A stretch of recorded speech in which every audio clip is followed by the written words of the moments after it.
সুবন্দোবস্ত রয়েছে। দীঘায় উল্টো রথযাত্রার উৎসবে ইতিমধ্যেই ভিড় জমিয়েছে ভক্তরা। উল্টো রথে ভক্তদের লক্ষাধিক ভিড়ের সম্ভাবনা রয়েছে বলে জানা যায় প্রশাসনের তরফ থেকে। দীঘা জগন্নাথ ধাম ও সংস্কৃতি কেন্দ্রের প্রথম বর্ষের রথযাত্রা মহোৎসবের সমাপ্তি হতে চলেছে শনিবার। উল্টো রথযাত্রার মধ্য দিয়ে শনিবার দুপুর দুটোই মাসির বাড়ির মন্দিরের প্রবেশদ্বার থেকে জগন্নাথ ধামের উদ্দেশ্যে রথ টানা শুরু হবে। বিকাল 4টের মধ্যেই রথকে মন্দিরে পৌঁছে দেওয়ার লক্ষ্যমাত্রা নেওয়া হয়েছে। 1,500 পুলিশ কর্মী মোতায়েন থাকবেন। দমকল ও অ্যাম্বুলেন্সের পর্যাপ্ত ব্যবস্থা থাকছে। রথযাত্রা শুরু থেকেই শহর আলোকসজ্জায় ঝলমল করছে। শহরে খুবই ভালো আর খুবই আনন্দিত দেখে, যাই মনটা খুবই খুশি। হ্যাঁ, অবশ্যই হবে। উৎসবের জন্যই তো এই দীঘায় উল্টো রথের এতে আসা, রথে জগন্নাথ দেবের রথে যে দড়িটা টানা, সেটাই উপলক্ষ হয়েই আসা। আপনারা কতজন মিলে এসেছেন? আমরা টোটাল 14 জন মিলে এসেছি, বাচ্চা দিয়ে আর বড় দিয়ে। উল্টো রথকে ঘিরেও একই রকম উৎসবের আমেজ লক্ষ্য করা যাচ্ছে।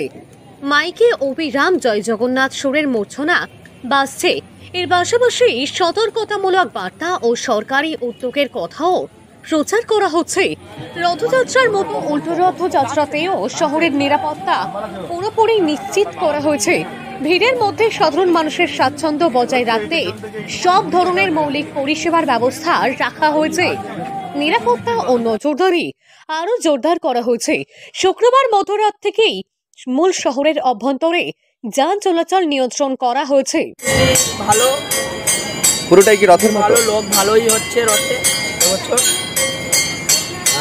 এটা হচ্ছে আদি জগন্নাথ দেবের মন্দির, আর ওইটা হচ্ছে মাসির বাড়ি, আর ওইখানে হচ্ছে পুরীর মন্দির। লোকজন ভালোই আসছে দীঘায়, খুব ভালো লাগছে এবছর।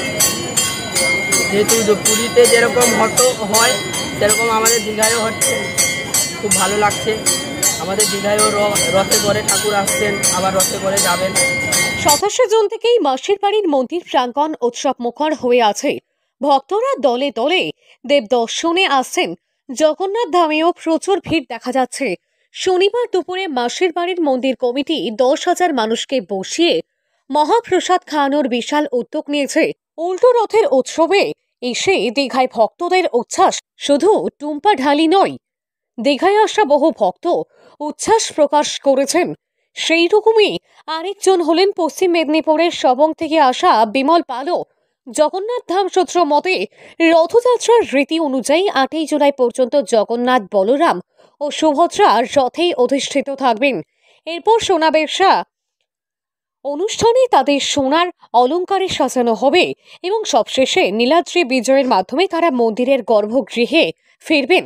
সব মিলিয়ে প্রথমবার দীঘায় রথযাত্রার উৎসবে আনন্দ যজ্ঞের আয়োজন করেছে। পূর্ব মেদিনীপুর জেলা দীঘা থেকে সৈকতের রিপোর্ট, লোকাল 18 বাংলা।